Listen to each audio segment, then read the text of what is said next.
Hello बच्चों, welcome back to NPC.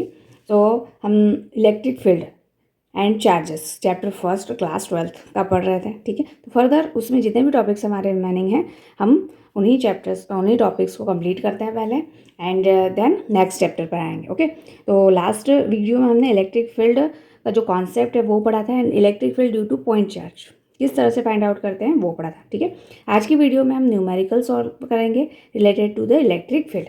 Okay, first numerical ये है, थोड़ा सा कैमरा की प्रॉब्लम है।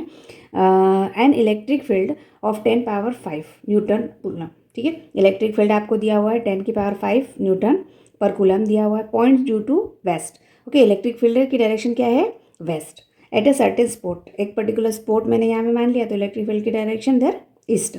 What are the magnitude and direction of the force that acts on a charge plus 2 microcoulomb and minus 5 microcoulomb charges के लिए आपको फोर्स की वैल्यू फाइंड आउट करनी है। ओके, इलेक्ट्रिक फील्ड दिया हुआ है, इलेक्ट्रिक फील्ड और फोर्स का रिलेशन हमें पता है, ये होता है। ठीक है, is equal to F by Q nought. तो यहाँ से फोर्स हो जाएगा Q not into E.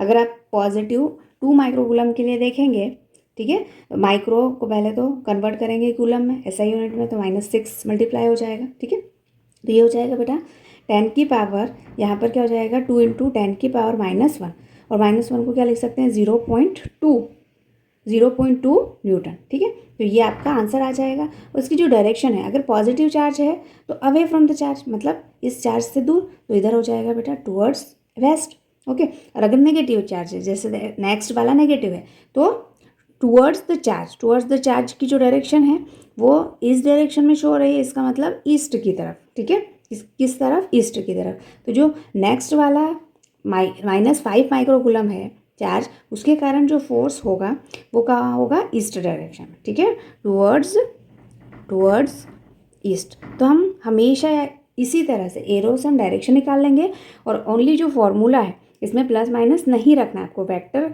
Form में जो भी क्वांटिटी है उसमें प्लस माइनस नहीं रखना है। ठीक है, ओनली फॉर्मूले में वैल्यूज़ को पुट करना है और डायरेक्शन हम इस तरह से एरो से निकालेंगे। ओके, तो देखो अब यहाँ पर फोर्स क्या हो जाएगा? ड्यू टू 5 माइक्रोकूलम चार्ज के कारण जो फोर्स होगा वो हो जाएगा बेटा 5 इंटू 10 पावर -1 न्यूटन। ठीक है, तो इसको क्या लिख सकते हो आप? 0.5 न्यूटन।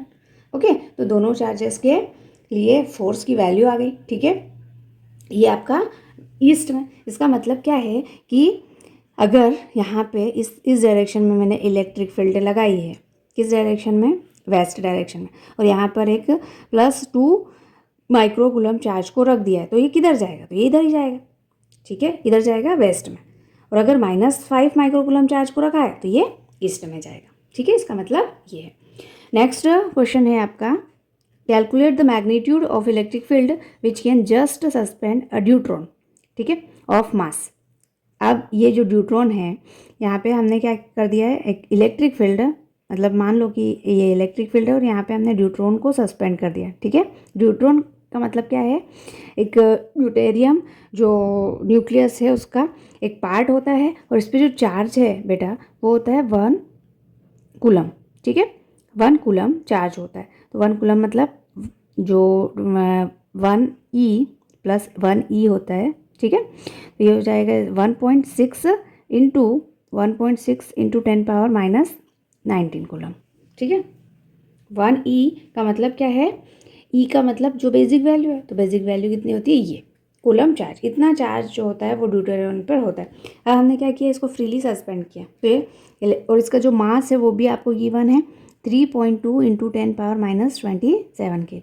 ठीक है, फ्रीली एयर में सस्पेंड किया गया है। अब हमें फाइंड करना है इलेक्ट्रिक फील्ड, इस पे इलेक्ट्रिक फील्ड कितना है।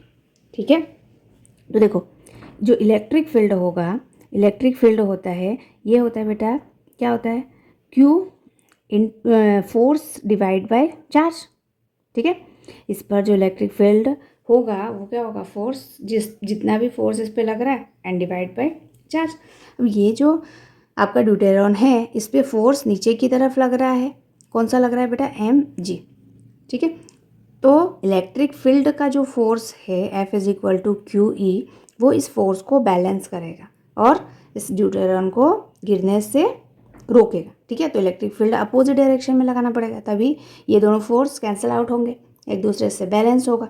ओके, तो यहाँ पर क्या हो जाएगा, जितना mg फोर्स नीचे की तरफ लग रहा है उतना ही इलेक्ट्रिक फोर्स जो है वो ऊपर की तरफ होना चाहिए, ठीक है। तो F के प्लेस पे हम क्या रखेंगे, m इंटू जी और q इंटू ई, ठीक है। अब यहाँ से इलेक्ट्रिक फील्ड आपको फाइंड करना है, तो E इज इक्वल टू क्या हो जाएगा, mg डिवाइड बाय q। बस वैल्यूज़ पुट कर लीजिए। मास की वैल्यू आपको दी हुई है 3.2 इंटू 10⁻⁻27। जी की वैल्यू आप 10 पुट कर दीजिए एंड क्यू चार्ज कितना है इस पर 1.6 इंटू 10⁻⁻90, ठीक है। 1.6 मतलब इससे ये कैंसिल हो जाएगा 2 times, okay. So electric field कितना आ जाएगा यहाँ पर, -19 है, ऊपर जाएगा तो प्लस हो जाएगा, और ये 10 मतलब 20 हो जाएगा, प्लस का 20, ठीक है। 2 इंटू 10⁻⁻27 और प्लस 20 तो -7 हो जाएगा। तो इलेक्ट्रिक फील्ड कितना हो जाएगा बेटा, 2 इंटू 10⁻⁻7 न्यूटन पर कूलम, ठीक है। इतना इलेक्ट्रिक फील्ड इसे लगाना पड़ेगा यहाँ पर, clear. Now next question is find the electric field strength due to a point charge 5 microcoulomb.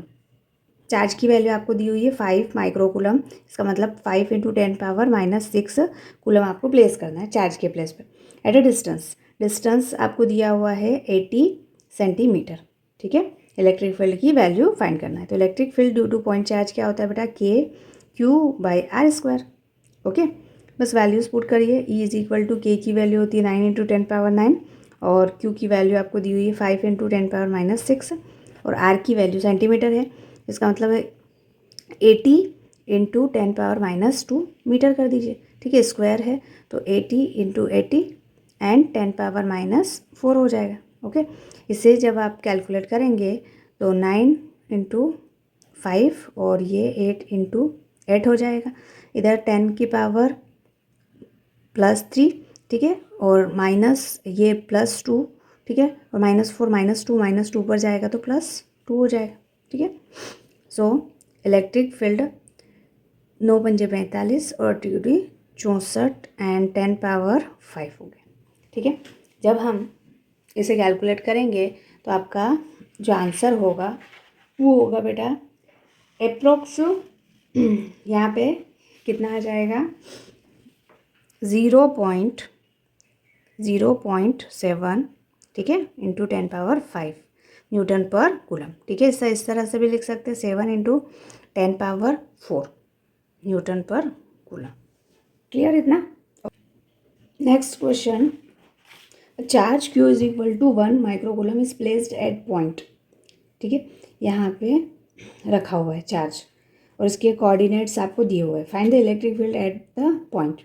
इस पॉइंट पे इलेक्ट्रिक फील्ड आपको फाइंड करना है, ठीक है। तो देखो चार्ज Q है 1 माइक्रोकूलम, ठीक है।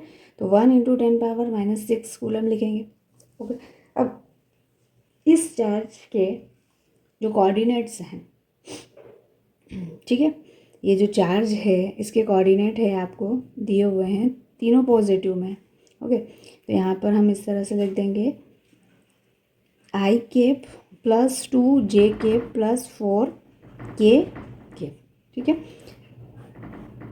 मतलब क्या है आपका x y और z तीनों एक्सिस में कोई एक पॉइंट है, मान लो ये, ठीक है। यहाँ पर एक Q पॉइंट है, ठीक है, और इस पे चार्ज रखा हुआ है बेटा 1 माइक्रोकूलम का चार्ज रखा हुआ है, ठीक है। इसके कोऑर्डिनेट्स ये हैं आपके i cap +2 j cap +4 k cap, clear.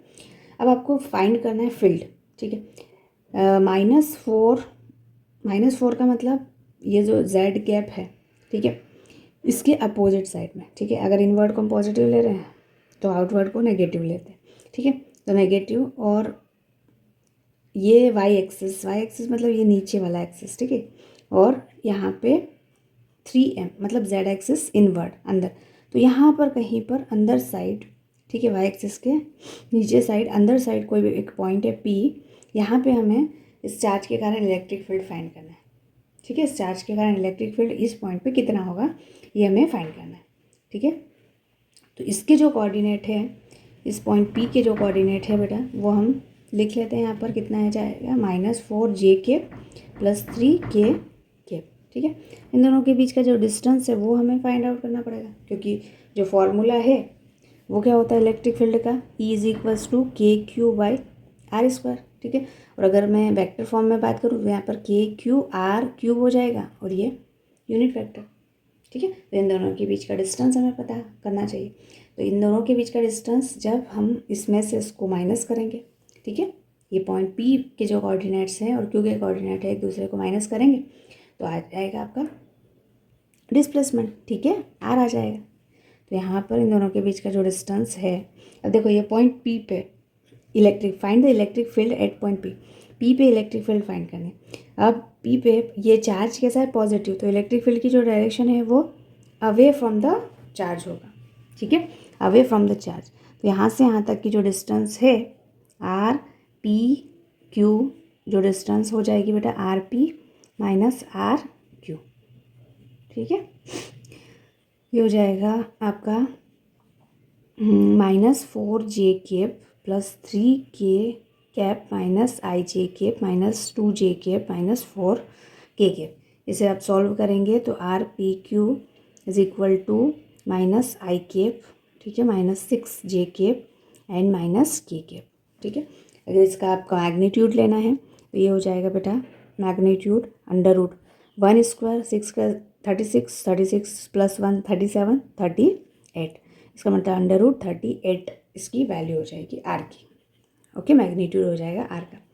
बस अब आप वैल्यू रख दो, electric field is equal to K Q by R Q, और आर यहाँ पर यूनिट वेक्टर, ठीक है, सॉरी यूनिट वेक्टर तो हमने सॉल्व कर लिया तो यहाँ पर वेक्टर हो जाएगा ये, ओके। तो ई इज इक्वल्स टू के की वैल्यू 9 × 10⁻⁹ 1 माइक्रोकूलम है तो 10⁻⁻⁶ हो जाएगा, डिवाइड बाई आर क्यूब मतलब इसका क्यूब तो 38, ठीक है, 38, ये जो स्क्वायर रूट है इसका 3/2 हो जाएगा, ठीक है, and minus i() minus 6j minus k, यार वेक्टर की वैल्यू हमने यहाँ पर नोट डाउन कर लिया, ठीक है। अब इसको जब आप सॉल्व करेंगे पूरा, ओके, तो ये 10 की पावर क्या हो जाएगा 3 हो जाएगा, तो इसको मैं 900 × 10 कर देती हूँ और यहाँ पर हो जाएगा बेटा 234.08,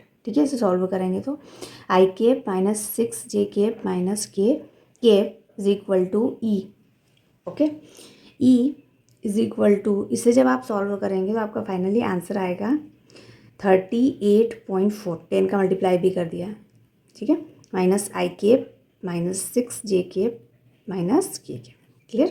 तो ये आपका आंसर है इलेक्ट्रिक फील्ड का, क्लियर, न्यूटन पर coulomb. Next question is a ball having charge q and mass m is suspended from the string of length L between two parallel plates, okay, where the vertical electric field is established. vertical electric field established है मतलब electric field की direction या तो downward होगी या upward होगी, ठीक है, मतलब इलेक्ट्रिक फील्ड आपको देखो establish find the time period of simple pendulum if the electric field directed. अगर इलेक्ट्रिक फील्ड डाउनवर्ड है तभी भी आपको फाइंड करना है, ओके, और अपवर्ड है तभी भी आपको फाइंड करना है क्या, टाइम पीरियड। तो टाइम पीरियड का फॉर्मूला क्या होता है बेटा 2π × √L/g लेंथ, तो यहाँ से यहाँ तक की जो लेंथ है वो L है, L/g या फिर जो एक्सेलरेशन है, इफेक्टिव एक्सेलरेशन है वो आता है, ठीक है।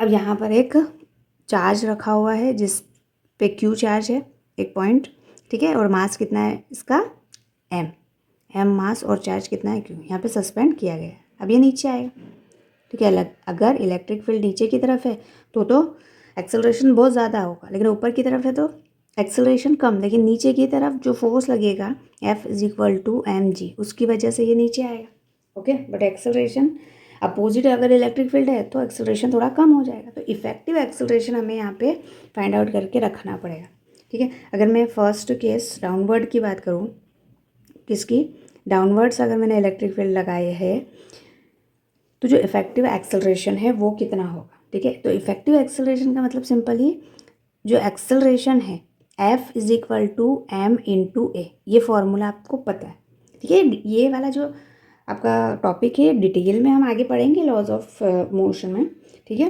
न्यूटन के लॉज पढ़ेंगे ना तब। अभी आप बस सिंपल ये देखिए कि जो एक्सेलरेशन है, यहाँ से एक्सेलरेशन निकाला तो ये हो जाएगा बेटा फोर्स और ये हो जाएगा मास, ठीक है। जो फोर्स है वो क्या है, होता है यहाँ पर नेट। नेट का मतलब अगर जो फोर्स है, एक फोर्स इधर है, एक फोर्स इधर है, तो जो बड़ा वाला फोर्स है उसमें से माइनस करना है, और दोनों फोर्स अगर सेम है डायरेक्शन में तो दोनों को प्लस करना है। अब यहाँ पर अगर इलेक्ट्रिक फील्ड नीचे की तरफ है, ठीक है, तो फर्स्ट वाले केस में इलेक्ट्रिक फील्ड के कारण जो फोर्स हो जाएगा, ठीक है, F अपॉन क्यू नॉट, तो F इज इक्वल टू क्या हो जाएगा, Q इंटू ई। और यहाँ पर वेट फोर्स क्या लगेगा बेटा, F is equal to M G. तो जो नेट फोर्स होगा वो हो जाएगा Q E plus M G. तो यहाँ पर नेट फोर्स हमें रखना है, यहाँ पर क्या रखना है, नेट फोर्स। तो A effective is equal to net force क्या हो जाएगा बेटा, Q E plus M G divide by M. बस ये वाली वैल्यू उठा के यहाँ पे रख देनी है, टाइम पीरियड आपका आ जाएगा 2 pi under root L upon Q E plus M G, और यहाँ पर एम, ठीक है। तो ये टाइम पीरियड आ गया। अब सेकेंड केस में अपवर्ड अगर इलेक्ट्रिक फील्ड लगाई है तो नीचे की तरफ ही जाएगा ये, मतलब एम जी तो बड़ा होगा, ठीक है। तो इस केस में जो फोर्स होगा F is equal to M G is greater, ठीक है। और जो इलेक्ट्रिक फील्ड का फोर्स है क्यू ई वो थोड़ा कम होगा, क्योंकि ये जो पार्टिकल है वो नीचे ही जा रहा है। तो जो इफेक्टिव या नेट फोर्स आएगा वो क्या हो जाएगा बेटा, M G minus Q E, ठीक है। तो सेकेंड केस में अपवर्ड वाले केस में, किसमें, अपवर्ड वाले केस में क्या हो जाएगा, एक्सेलरेशन, इफेक्टिव एक्सेलरेशन जो हो जाएगा वो हो जाएगा M G minus Q E divide by M, ठीक है। और टाइम पीरियड के प्लेस पे यहाँ पे वैल्यूज पुट कर दो, एल इंटू एम हो जाएगा यहाँ, और यहाँ हो जाएगा M G minus Q E, clear, okay. Next question, ball of mass M having a charge q is released from rest in the region where the electric field horizontal। अब electric field हमने vertical नहीं, horizontal मतलब suppose कि इस direction में, electric field किस direction में, इस डायरेक्शन, ठीक है। और यहाँ पर एक बॉल है जिस पे चार्ज q है, मास m है, ओके। अब देखो नीचे की तरफ इस पे जो फोर्स लगेगा वो लगेगा एम जी, ठीक है। और हॉरिजॉन्टली इस तरफ लगेगा electric force F is equal to Q E, ठीक है। तो अब आपको बताना है रिजल्टेंट फोर्स कहाँ पर होगा, इन दोनों के बीच में ही होगा रिजल्टेंट फोर्स, ठीक है। जो फोर्स होगा रिजल्टेंट वो इन दोनों के बीच में होगा, acting on the ball and find the trajectory भी आपको फाइंड करनी है, क्लियर। तो देखो सबसे पहले जो फोर्स होगा रिजल्टेंट फोर्स वो हो जाएगा बेटा, जो इलेक्ट्रिक फोर्स है उसका स्क्वायर, दोनों के बीच में एंगल 90 डिग्री है, ठीक है। तो कॉस 90 ज़ीरो हो जाएगा, तो ये हो जाएगा एफ, यहाँ पे वेट फोर्स, ठीक है, ये वेट फोर्स हो जाएगा, ये इलेक्ट्रिक फोर्स, दोनों का स्क्वायर करके आपको ऐड करना है दोनों की वैल्यूज़। एम इलेक्ट्रिक फील्ड है क्यू ई, इसका स्क्वायर हो जाएगा, और ये एम जी का स्क्वायर, ठीक है। तो रिजल्टेंट फोर्स तो इतना आ गया। अब ट्रेजेक्ट्री फाइंड करना है, तो ट्रेजेक्ट्री के